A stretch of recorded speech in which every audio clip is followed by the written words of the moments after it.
que el Señor ha dado, grandes, fieles.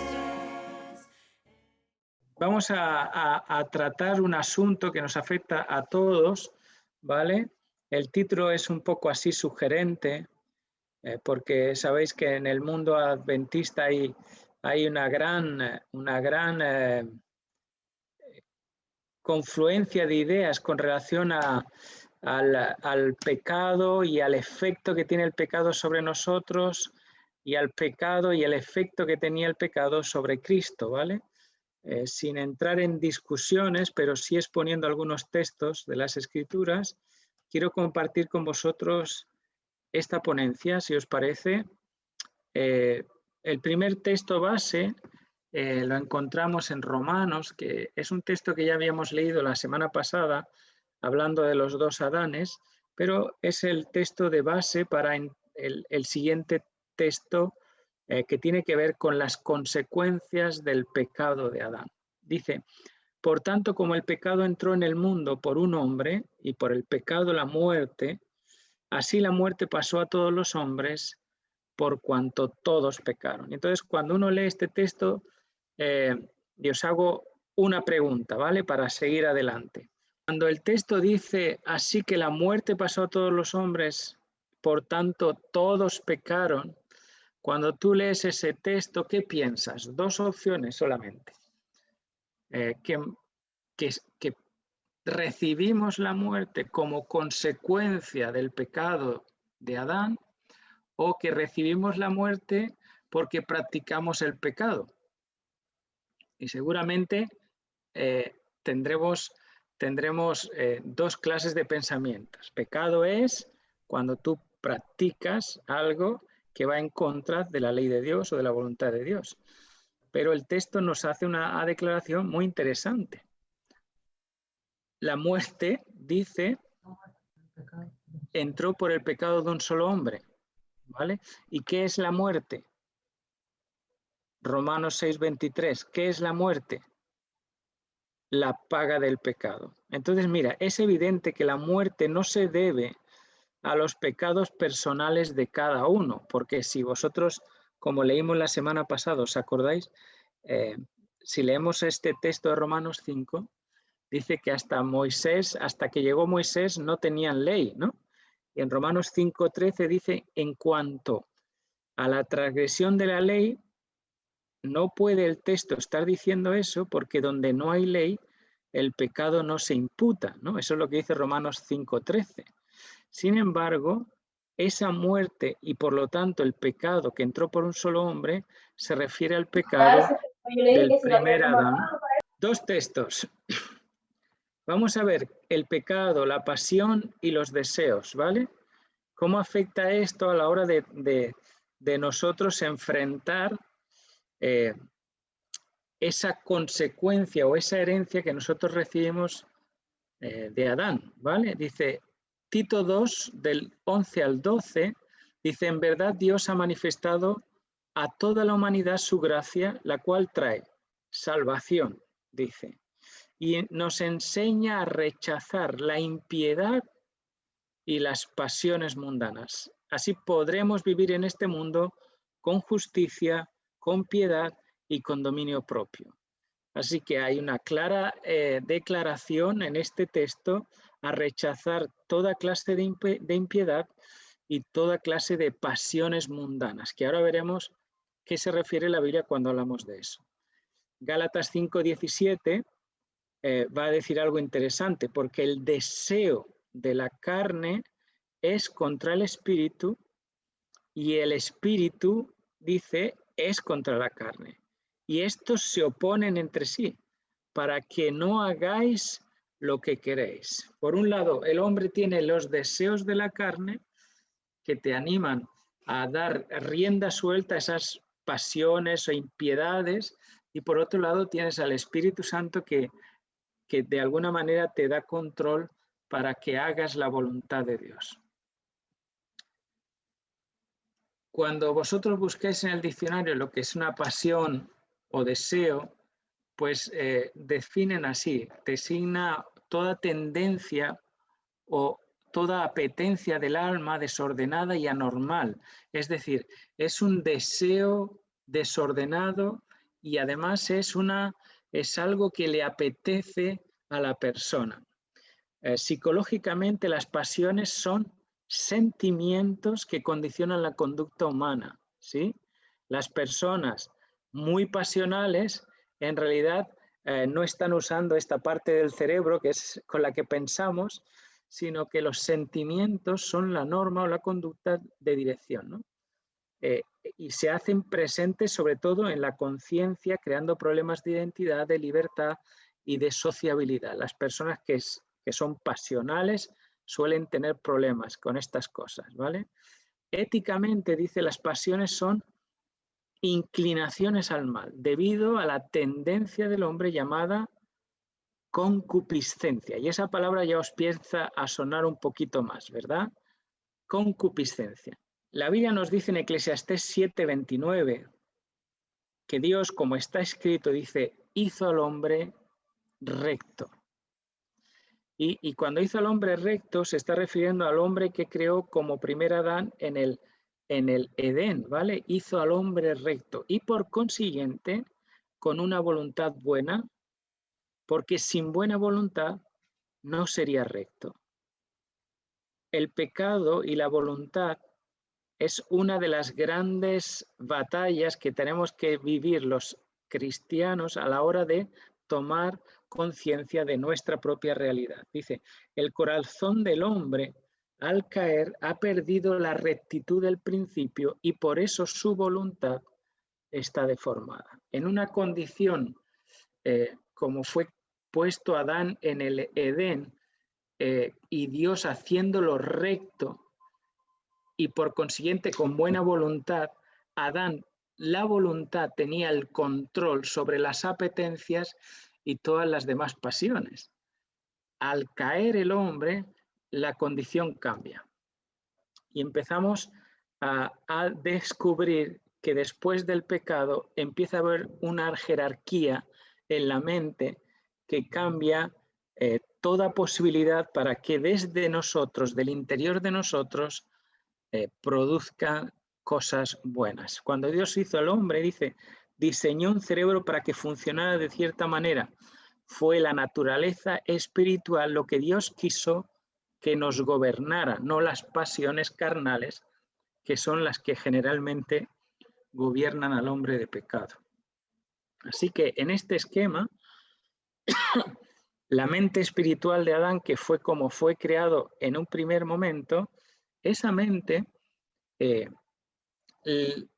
le daba un buen juicio, una buena capacidad de decisión, porque estaba amparado por tres grandes virtudes: el razonamiento, una conciencia limpia y una capacidad de adoración a Dios, el contacto pleno con Dios.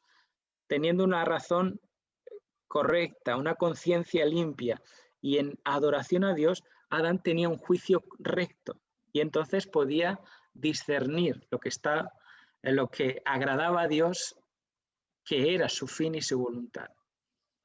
Pero el juicio, además, ese juicio dotado de esas tres virtudes, controlaba la voluntad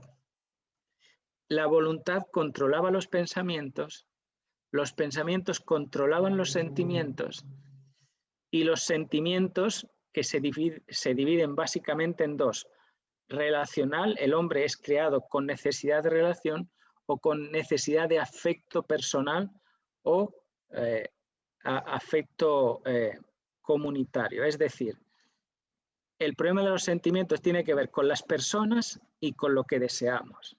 Esta era la jerarquía de la mente antes del pecado, controlada por una mente espiritual, con buen juicio, con una voluntad recta, con pensamientos puros. Todo lo que es puro, todo lo que es honesto, dice Pablo, en esto pensad.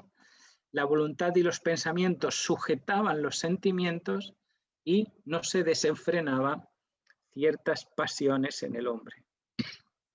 Originalmente la humanidad era perfecta y poseía una conciencia pura y una razón noble, genéticamente, mentalmente y espiritualmente. Y en esa condición el hombre se sentía amado y libre.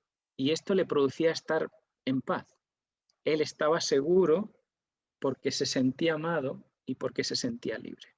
Pero esto era solamente porque Dios le había creado de esa manera perfecta, con una razón y una conciencia pura. ¿Qué pasa cuando la voluntad, cuando el pecado entra y la voluntad cae? Bueno, es un nuevo principio que empieza a dominar la mente del Adán caído.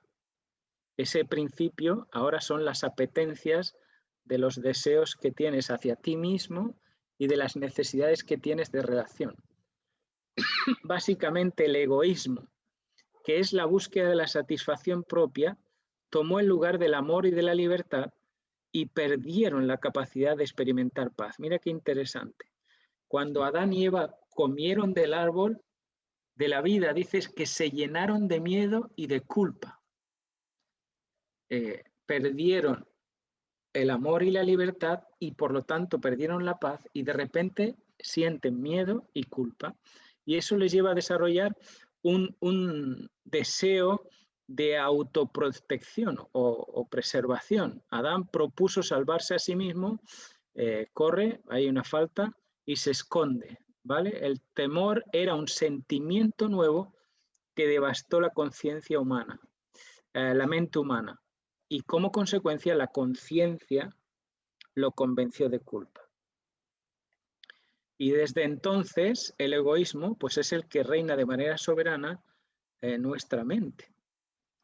Y por lo tanto, como es un elemento nuevo que aparece precisamente después de la caída y empieza a reproducirse en los primeros frutos de Adán, los hijos primeros de Adán empiezan a tener un sentimiento Caín, ¿no?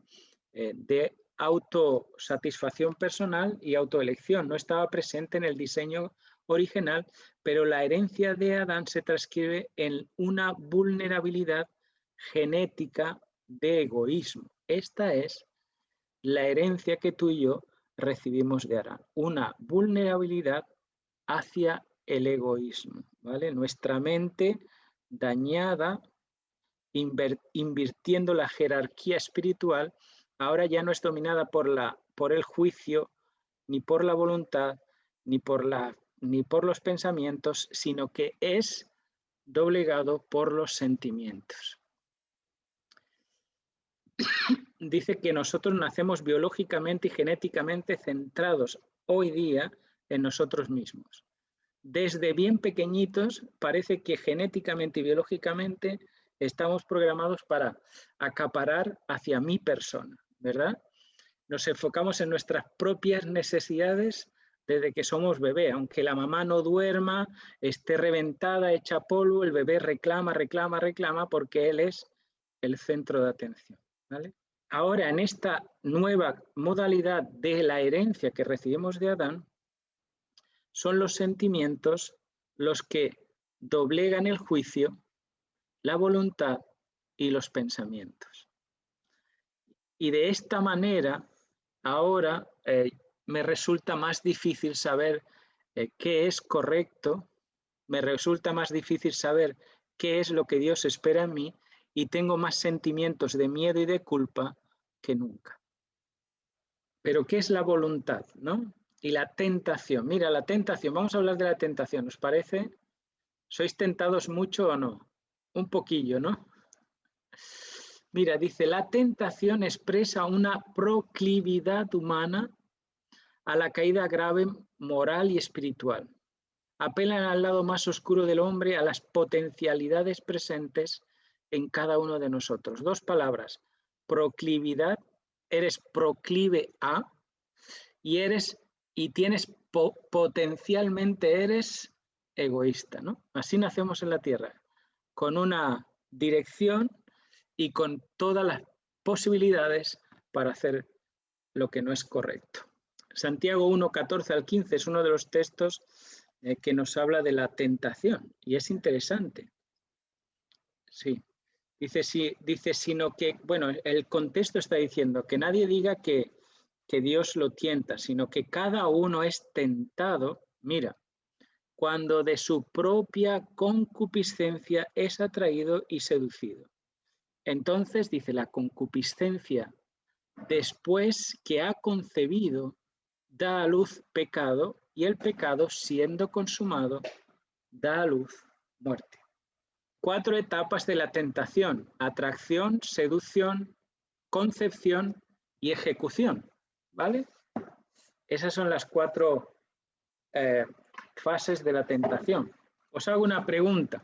¿En qué momento la tentación se convierte en pecado? Qué malos pensamientos tenemos, ¿no? Pero la ejecución de ellos es otra cosa. Pero Jesús va a decir precisamente lo contrario. No solamente la ejecución, sino el pensarlo, la seducción. Y no solamente la seducción, porque tú puedes ver pasar una mujer o un hombre muy hermoso por la calle, pero ¿qué es lo que te hace mirar con deseo a esa persona?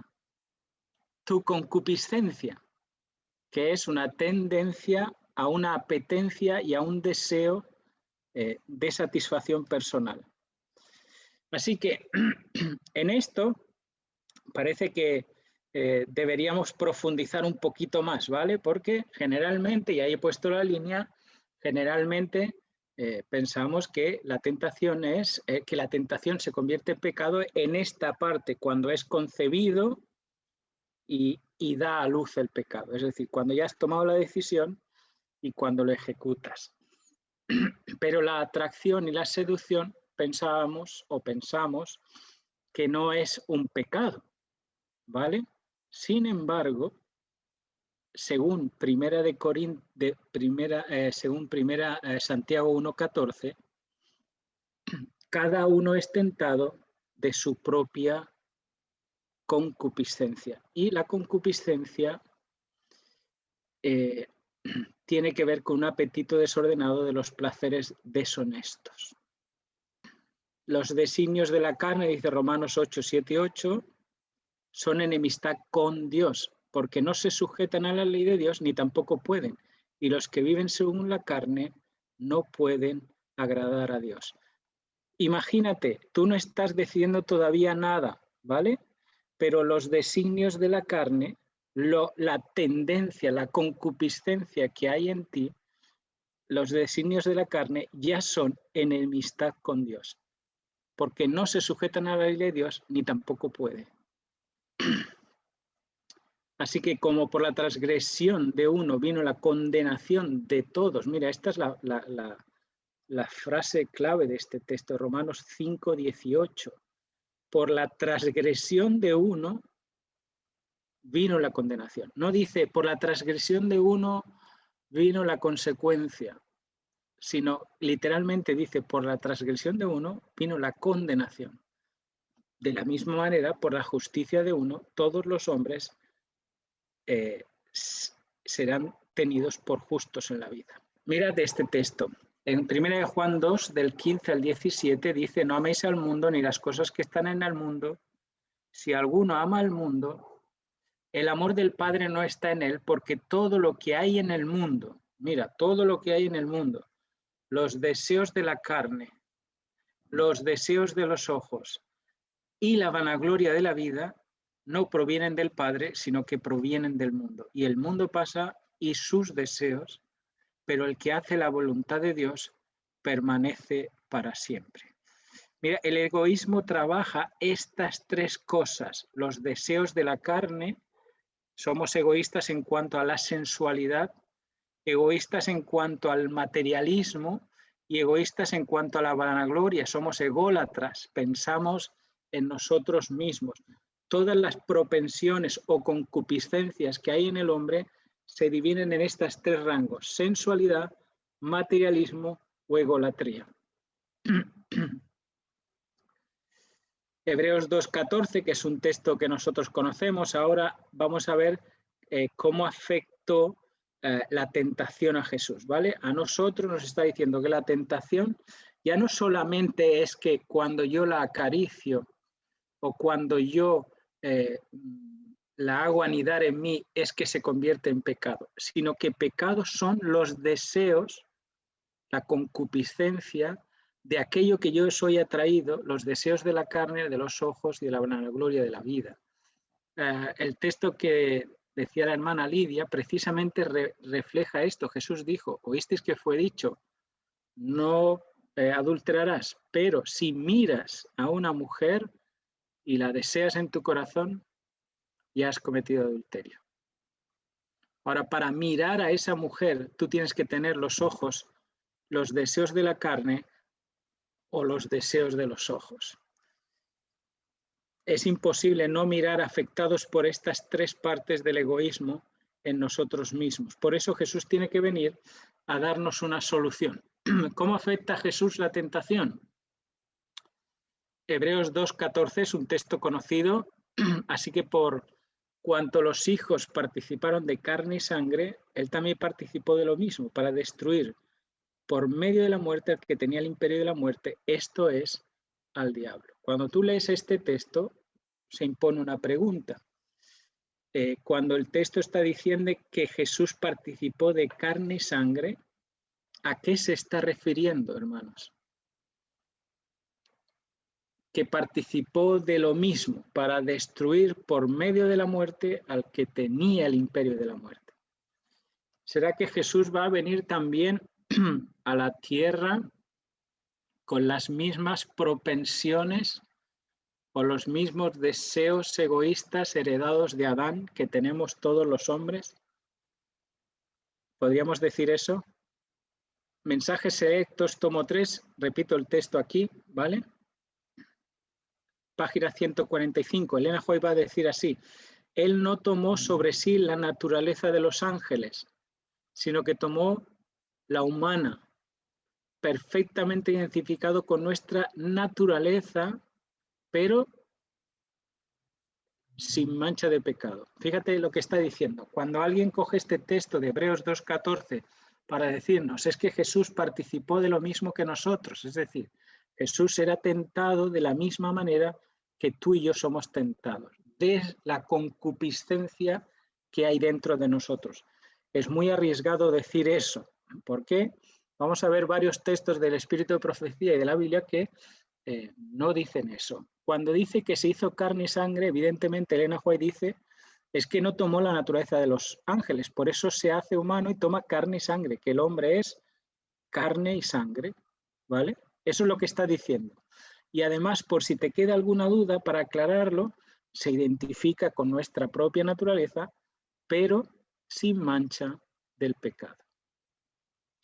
Aunque el pecado produzca muerte en el momento que se ejecuta, el hecho de que yo tenga una mente dominada por los sentimientos, que tenga concupiscencia, deseos de hacer cosas malas y nacen de mí, ya no me habilitan para vencer a la tentación. Necesito a alguien que venga a darme una solución.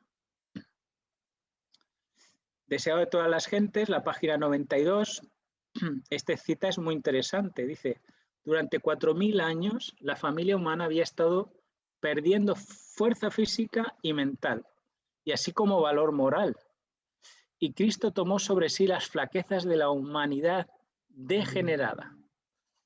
Únicamente así podría rescatar al hombre de las profundidades de su degradación. Interesante, porque este texto generalmente dentro de los diversos pensamientos que hay en el mundo adventista en relación a la naturaleza de Cristo, aquellos que piensan que Jesús era idéntico exactamente como nosotros, que podía ser tentado desde dentro, dicen, mira, este texto, él después de 4000 años de historia de la familia humana, sin fuerza física ni mental ni valor moral, tomó la diferencia o la cuestión a tratar es que a qué se refiere Elena White cuando dice toma sobre sí las flaquezas de la humanidad degenerada. Manuscript Reliefs, que es el texto que hay abajo, en el 1897, ¿vale? La página 143. Dicho sea de paso, hay una corriente del adventismo que dice que la Iglesia Adventista cambió su posición teológica acerca de la naturaleza de Cristo a partir del año 1950, con aquel famoso libro Cuestiones sobre Doctrina, ¿vale? Que se hizo de la Iglesia Adventista. que hasta 1950 la Iglesia Adventista tenía muy claro que Cristo era idénticamente, exactamente, su naturaleza como la nuestra. Bueno, ella en el año 1897 dice: no debería existir la más ligera duda respecto a la perfecta carencia de pecaminosidad en la naturaleza humana de Cristo.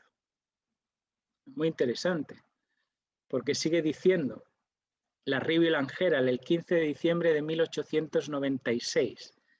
En él no había astucia o maldad. Mira qué interesante. Y cuando habla de astucia o maldad, hace una relación a aquella propensión que hay inherente a todos los hombres. Fue siempre puro, inmaculado, aunque tomó sobre sí naturaleza pecaminosa. Ahora, hombre, tomó naturaleza pecaminosa, me dices, pero mira lo que dice el Ministerio Médico en la página 181. Él tomó sobre sí su naturaleza sin pecado, sobre nuestra naturaleza pecaminosa, para que pudiera conocer cómo socorrer a aquellos que son tentados. A veces nos olvidamos que cuando Jesús se hace carne, todavía sigue siendo el unigénito Hijo de Dios. ¿Vale?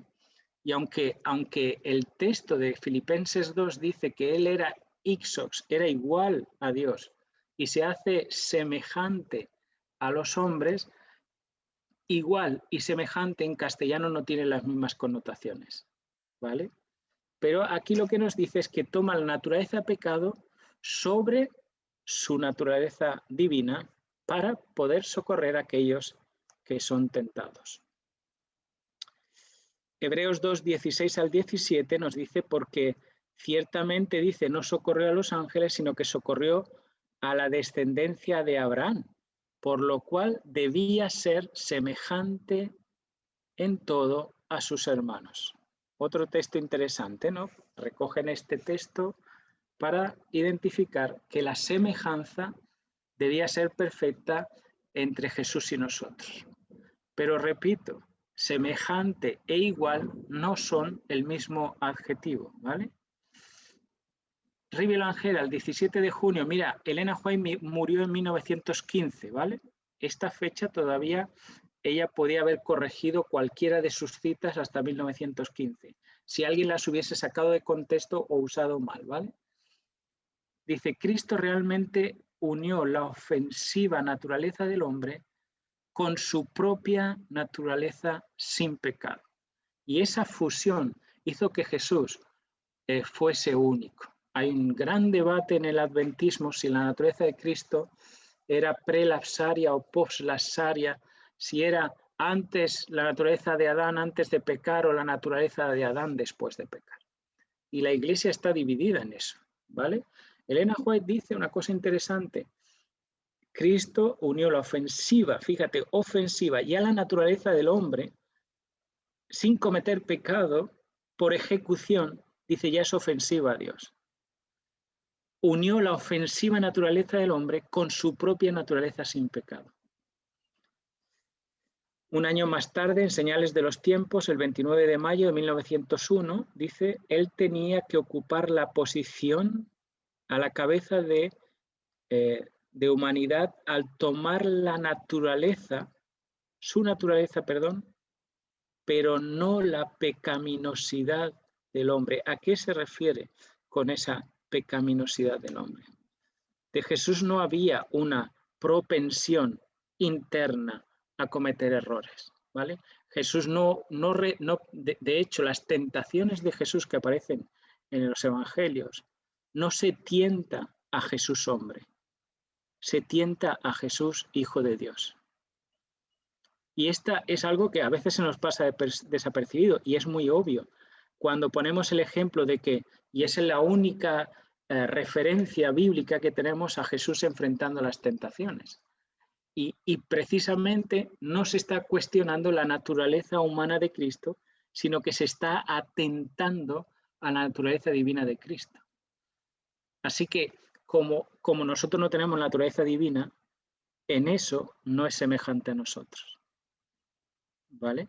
pero su efecto o su forma de enfrentar la tentación la hizo de manera semejante a nosotros, pero sin pecado, sin la pecaminosidad del hombre. Joyas de los Testimonios, tomo 1, página 218. Dice, Jesús se hermana con nuestras flaquezas, y esto siempre ella lo va a repetir, pero no alimenta pasiones semejantes a las nuestras. Es muy claro este texto. Como no pecó, su naturaleza rehuía el mal.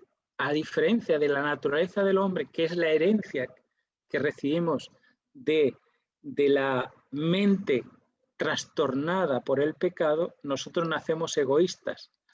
Jesús dice que sí toma nuestras flaquezas, ¿cuáles? Ella le llama flaquezas inherentes, que son el hambre, el cansancio, el sueño, la enfermedad, pero no las pasiones semejantes a los hombres. Así que Jesús no tenía la misma concupiscencia de la cual tú y yo podemos ser atraídos. Jesús, la única manera de ser tentado no era desde dentro, sino desde fuera.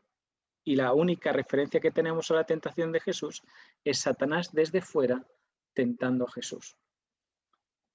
Mensajes selectos, tomo 3, página 147, dice Cristo no poseía, mira esta frase, la misma deslealtad pecaminosa, corrupta y caída que nosotros poseemos. Pues entonces él no podría haber sido una ofrenda perfecta. Increíble este texto.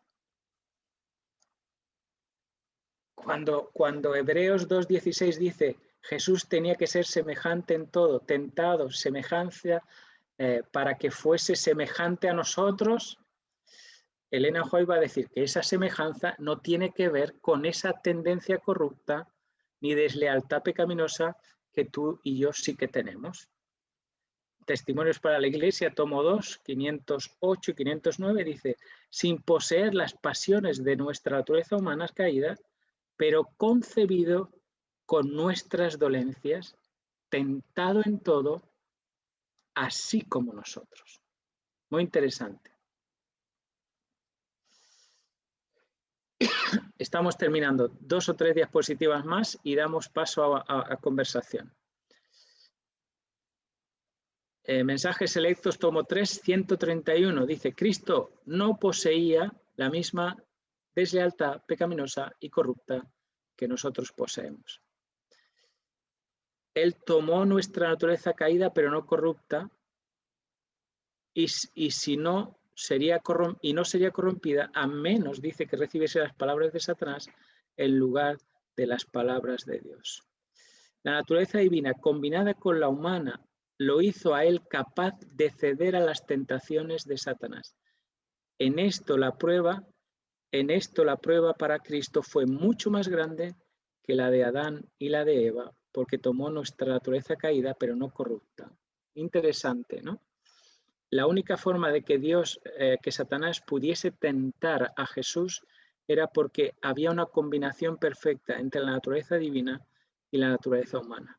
Y en esa condición, cuando Satanás mira a Jesús después de 40 días y ve su condición humana, su flaqueza, su cansancio, su agotamiento, piensa que puede vencer tentando a Jesús en esa condición. Por eso el texto nos dice que él lo tuvo mucho más difícil que nosotros, en una condición más difícil que la que tuvo Adán y Eva. Adán y Eva no pasaron hambre en ningún momento, simplemente dejaron de creer lo que Dios le había dicho, ¿no? Y aquí dice lo mismo. La única manera de que Jesús pudiese caer es que recibiese las palabras de Satanás en lugar de las palabras de Dios. Pero la declaración más clara, más evidente que nosotros tenemos en los escritos de Elena White, a causa de, que hablan acerca de esa naturaleza humana de Jesús, la tenemos en esta carta que ella escribe la señora al pastor Baker y a su esposa en 1895. Dice así: sed cuidadosos, sumamente cuidadosos en la forma en que os ocupáis de la naturaleza de Cristo. Por eso me asombro que que haya gente que se atreve a hacer un montón de aseveraciones, a veces dividiendo el mundo adventista y dividiendo iglesias. Fíjate lo que dice ella: no lo presentéis ante la gente con un hombre, como un hombre con tendencias al pecado. Jesús no tenía tendencias al pecado. Sin embargo, tú y yo sí que tenemos tendencias al pecado, ¿vale? Él es el segundo Adán, y es muy claro, Pablo lo deja clarísimo. Es el segundo Adán, y es el segundo Adán porque tiene una forma de existencia que es única en su género. Adán es único porque fue el único creado. Y Jesús es el único porque es el único encarnado. Nunca más se va a reproducir eso. El primer Adán, dice, fue creado como un ser puro, fíjate lo que dice, y sin pecado y sin mancha de pecado sobre él. Y aquellos que dicen, no, Jesús tuvo que venir como tú y yo porque si no, no podía ser tentado, y si no podía ser tentado no podría ser nuestro sustituto o nuestro mediador. No diría el texto que fue tentado en todo como nosotros, pero la prueba más clara de que una naturaleza pura y sin pecado y sin mancha podía ser tentada es que Adán en esa condición y Eva fueron tentados y cayeron. ¿Vale? Por causa del pecado, dice, su posteridad nació con tendencias inherentes a la desobediencia. Así que cuando ahora leamos Santiago 4:15, que dice que somos atraídos según los deseos de nuestra carne, ¿no? Y una vez que lo concebimos y lo ejecutamos se convierte en pecado, según esta declaración nos está diciendo que toda la posteridad tiene tendencias inherentes a la desobediencia. Por eso no hace falta que ejecutes, sino que simplemente tu pensamiento afectado por el mal ya necesita reparación y un Salvador. Pero Jesucristo, dice, era el unigénito Hijo de Dios, tomó sobre sí la naturaleza humana, fue tentado en todo sentido como es tentada la naturaleza humana. Podría haber pecado, podría haber caído, pero en ningún momento hubo en él tendencia alguna al mal. Fue asediado por las tentaciones en el desierto como Adán a las tentaciones en el Edén. Y lo dice así, muy claro, como Adán. Adán, que era perfecto, puro, sin pecado y sin mancha, podía ser tentado. Nunca dejéis en forma alguna, esta es otra declaración que ya hace una carta 8 en 1895, lo cita el Comentario Bíblico Adventista, y Manuscript Prelips también lo hace, ¿vale? Nunca dejéis en forma alguna la más leve impresión en las mentes humanas que una mancha de corrupción o una inclinación a ella descansó sobre Cristo, o en que de alguna manera se rindió la corrupción. Fue tentado en todo como el hombre es tentado, sin embargo, él es llamado el santo ser. Que Cristo pudiese ser tentado en todo como lo somos nosotros y sin embargo fuera sin pecado, es un misterio que no ha sido explicado a los mortales. ¿Cómo es posible? Es un misterio que no ha sido explicado a los mortales. La encarnación de Cristo siempre ha sido un misterio y siempre seguirá siéndolo. Lo que se ha revelado es para nosotros y para nuestros hijos, pero que cada ser humano permanezca en guardia para que no haga a Cristo completamente humano, como uno de nosotros, porque esto, dice ella, no puede ser. Muy bien. Algunas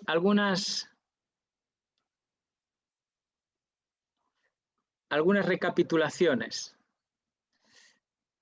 Lo que nosotros heredamos de Adán es una propensión, una tendencia, una inclinación a tener deseos egoístas, y por lo tanto esa inclinación ya se percibe como el pecado que recibimos de Adán y por lo tanto el pecado, la muerte. 2, que Jesús cuando se hizo humano, hemos visto bastantes textos en los cuales nos hace alusión a que Jesús evidentemente tomó nuestra carne y nuestra sangre en la condición después de 4.000 años de historia. Jesús no medía 4 metros como Adán. Jesús no tenía una mente en ese momento como la tenía Adán.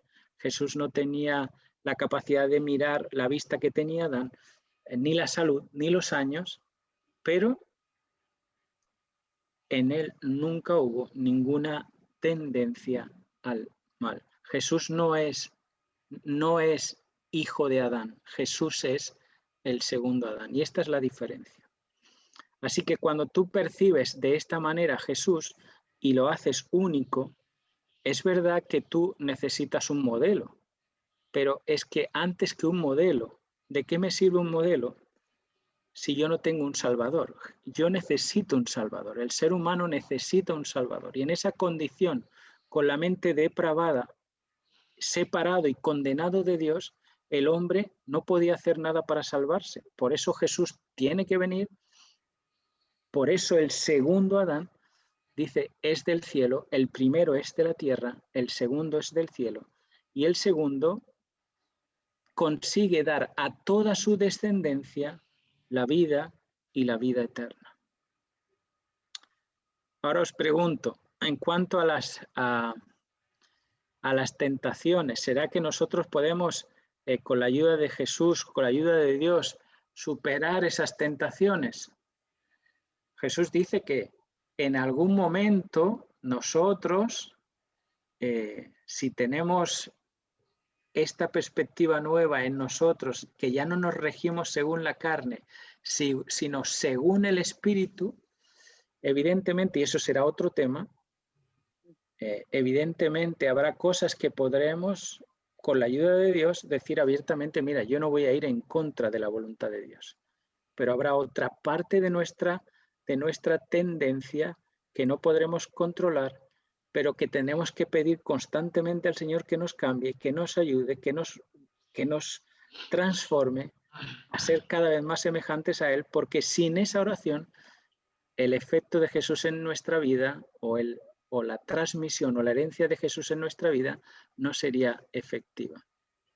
No se trata de decir, bueno, como tenemos tendencia al mal, pues oye, ¿qué vamos a hacer? No se nos puede condenar por algo que tenemos tendencia. Claro, por eso Jesús vino a la tierra para solucionar ese problema. Ahora, la tendencia, la naturaleza humana caída, no es una causa ni un motivo por el cual Dios te impida llegar al cielo.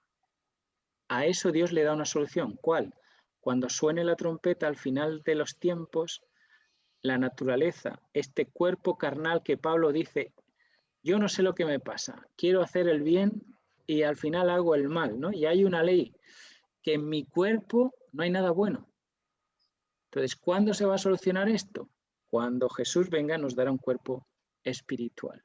Pero mientras tanto, dice, tú y yo podemos participar de los efectos de la victoria de Jesús en nuestra vida. ¿Cómo? Estas cosas os escribo, dice Primera de Juan, para que no pequéis. Pero si alguno cae, acordaos que tenéis a Jesucristo el justo. Una cosa muy interesante es que si Jesús hubiese sido exactamente como tú y como yo, pero Jesús era único, ¿vale? Era único. Pero si hubiese sido exactamente como tú y como yo, nosotros tendríamos una ventaja sobre Jesús que Jesús no tiene. ¿Y sabéis cuál es? Que si yo me equivoco, pido perdón y se me concede. Pero ¿qué hubiese pasado si Jesús hubiese cometido un solo fallo? Mirar mal a alguien o no echarle unos buenos ojos a sus discípulos que les iban a traicionar. Jesús no habría tenido posibilidad de arrepentimiento. Por lo tanto, Jesús y yo no somos iguales. Él es igual a Dios, pero es parecido a nosotros. Grandes, fieles, todas las promesas que el Señor ha dado. Grandes, fieles, en ellas yo por siempre confiaré. Todas sus promesas para el hombre fiel, el Señor por su